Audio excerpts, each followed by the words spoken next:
Bonjour à tous, alors aujourd'hui je vais vous présenter le gun G2 de chez Tinkar qui est compatible avec Topdon, iCarsoft, Lunch, Mucar, King Bollen, etc.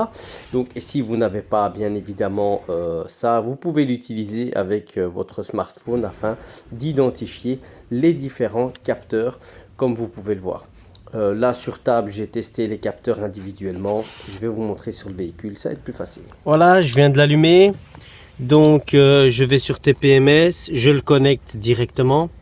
Donc l'avantage ici, c'est que ça fonctionne aussi bien sur le Topdon que sur iCarsoft, que sur Tinkar et les nombreux autres. Donc c'est tous la même configuration. Donc Europe, je vais directement Toyota.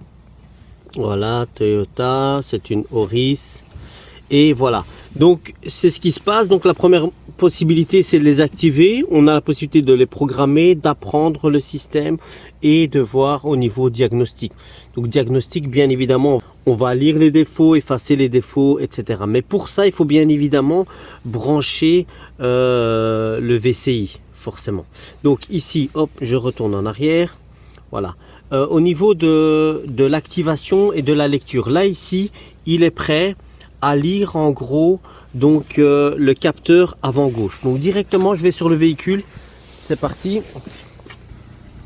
Voilà, je suis sur la roue avant gauche. Je place le capteur ici dessus, devant la valve. OK, et j'appuie sur OK. Voilà, il vient de vibrer et il vient de me l'enregistrer ici directement. Donc on voit, c'est marqué. Donc il est en kilopascal. Je le mets en barre, s'il veut bien. Donc là, on a l'identifiant, on a la température du pneu, l'état de la batterie et sa pression. Ok. Donc ici, on voit directement et il me dit en même temps, et il me dit directement la fréquence. Donc c'est un 433 Hz. Très bien. Arrivé ici, donc j'ai deux possibilités. Ou bien je descends là pour faire le deuxième capteur ici avant droit, ou bien je le fais directement à la main. Donc ici, on va à la roue avant droite. Voilà, je suis à la roue avant droite. La même chose, même opération. Je m'assure bien que c'est marqué FR, sinon il va le dupliquer. Donc je vois bien avant droit. Donc je le place juste devant. Et je clique sur OK. La même chose, il vibre et il me donne directement les paramètres. Donc on a ici deux barres. Ici, c'est deux barres qu'il me met. Ouais, là, il n'est pas tellement précis.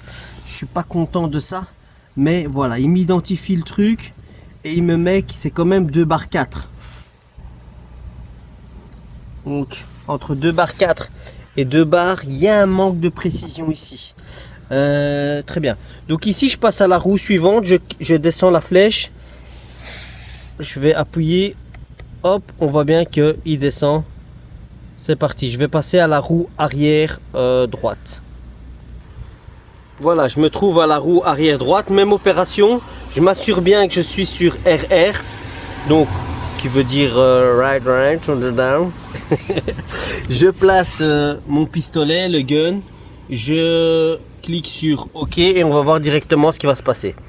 Chargement, il a vibré et me met en temps réel directement la même chose. Très bien, on va passer maintenant à l'arrière gauche et c'est parti.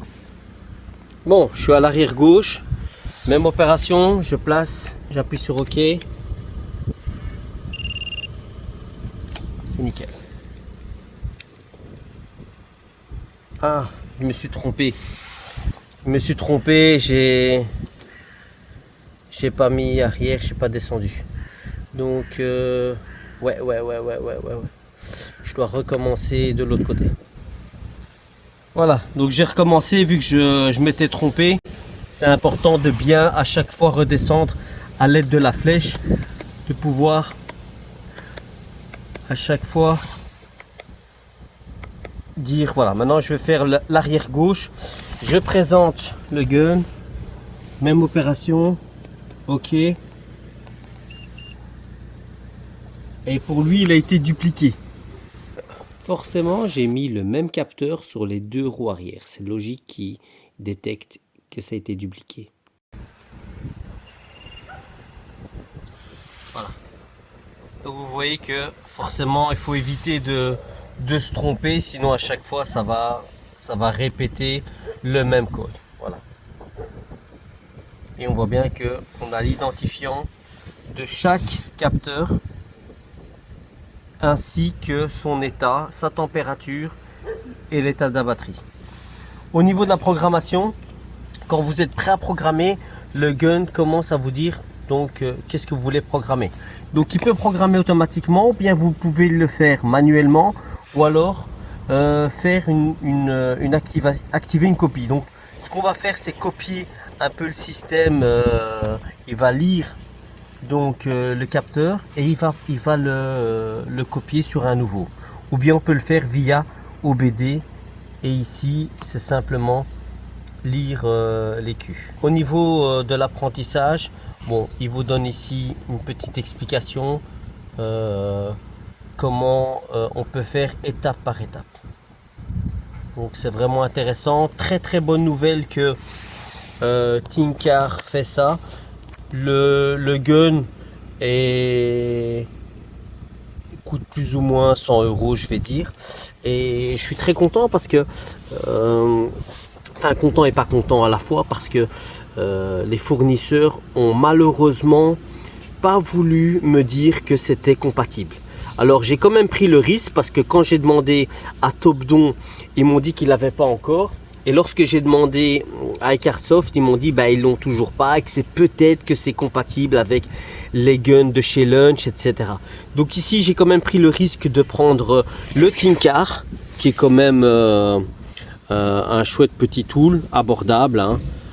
Donc c'est le G2, et donc voilà, je suis agréablement surpris par l'efficacité.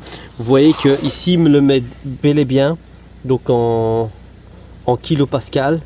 Ça c'est un petit peu le petit bémol, et une fois que je vais le mettre en barre, une fois que je le mets en barre, il me met 2 barres. Là sur le côté précision, je suis pas d'accord, mais enfin voilà, pour le reste il fait le travail et c'est convenable. Voilà, alors concernant la configuration, il suffit tout d'abord dans un premier temps allumer l'appareil. Une fois que l'appareil est allumé, on peut diriger directement dans TPMS et on va pouvoir le lier à la tablette. Alors on appuie sur lier, désolé pour la qualité de l'image, il faisait assez sombre. Et là on va vous demander 2 choses, le numéro de série de l'appareil ainsi que le code d'activation que vous avez reçu. Donc une fois que c'est fait, on clique sur lier forcément, et puis voilà. Donc cette opération est assez simple et très rapide à effectuer. Une fois que c'est fait, eh bien, vous allez donc ressortir de là pour pouvoir effectuer la mise à jour de l'appareil forcément. Donc il s'est connecté, il demande de faire une mise à jour du firmware. Donc une fois que c'est fait, voilà, on attend gentiment que ça se passe pour avoir la nouvelle configuration. Normalement, le code d'activation est reçu dans la boîte et voilà, et il fonctionne parfaitement. J'espère que cette vidéo vous a aidé et je vous dis à très bientôt.